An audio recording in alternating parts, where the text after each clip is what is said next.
Kita akan masuk dalam bagian yang kedua. Video yang lalu kita membahas tentang eskatologi dari sudut pandang premil dan pretrib. Kita sudah membahas tentang yang pertama yaitu masa PL, yang kedua kita membahas tentang masa Yesus Kristus, disebut dengan masa Sang Anak.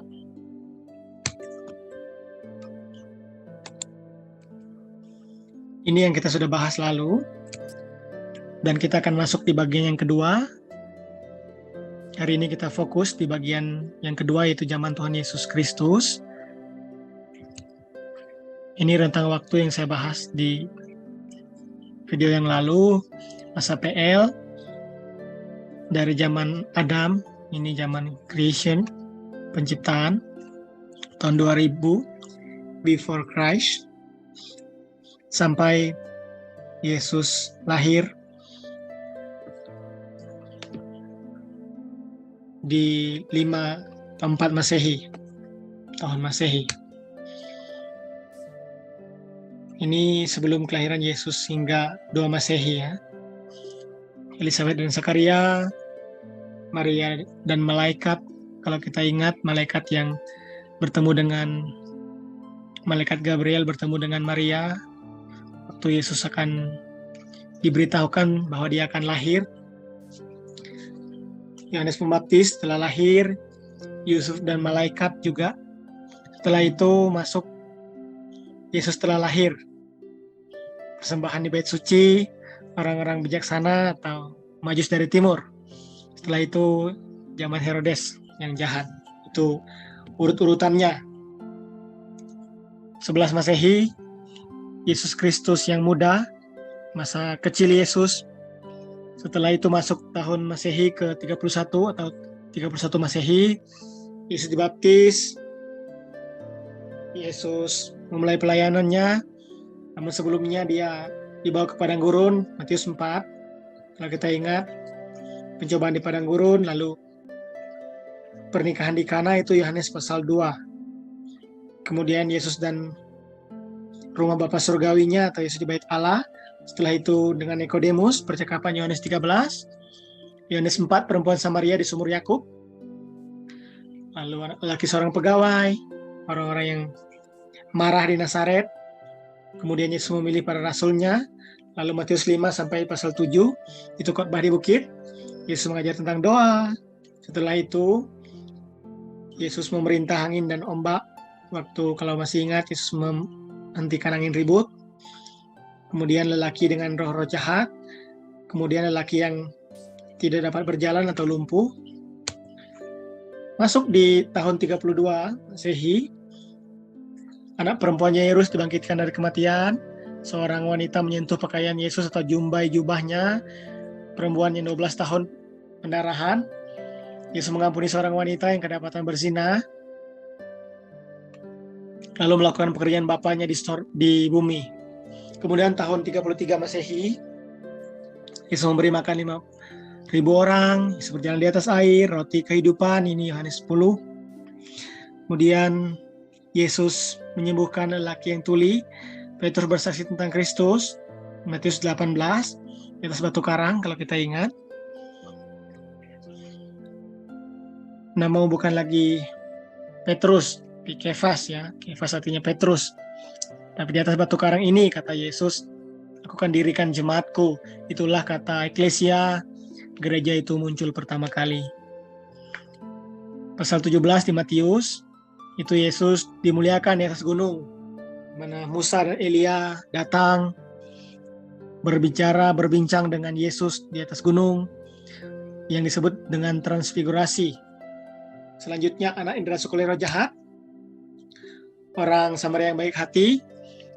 Ini cerita tentang ilustrasi itu yang Yesus ceritakan. Kemudian Yesus menceritakan 3 perumpamaan, domba yang hilang, duit yang hilang, anak lelaki yang sesat atau anak yang hilang. Kalau kita masih ingat perumpamaan-perumpamaan itu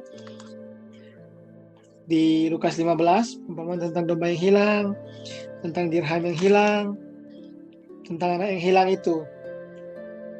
Ayat 11 sampai 32 di Lukas pasal 15. 10 pesakit kusta, orang Farisi dan pemungut cukai, Yesus menyembuhkan lelaki yang buta, gembala yang baik, ini Yohanes 10, Yesus memberkati anak-anak, lalu pemuda yang kaya, yang tidak jadi ikut Yesus karena dia sangat kaya, Yesus meminta untuk menjual harta miliknya lalu ikut Yesus. Tahun 34 Masehi, Yesus membangkitkan Lazarus dari kematian, ini di Yohanes pasal 11, minggu-minggu terakhir kehidupan Sang Juru Selamat. Juru Selamat kita ke Yerusalem, persembahan seorang janda miskin. Teman-teman masih ingat 2 peser. Kemudian kedatangan kedua ini cerita ya, Yesus menceritakan tentang second coming. Lalu 10 orang gadis bijaksana dan bodoh, ini sebenarnya masa-masa pasal-pasal di Matius yang berbicara tentang akhir zaman. Yesus ingin berbicara tentang akhir zaman, apa yang Yesus jelaskan di sana ketika kita bisa melihat di ayat di pasal 24 sampai 25 itu berbicara tentang akhir zaman. Itu tema besarnya. Yesus berbicara tentang akhir zaman.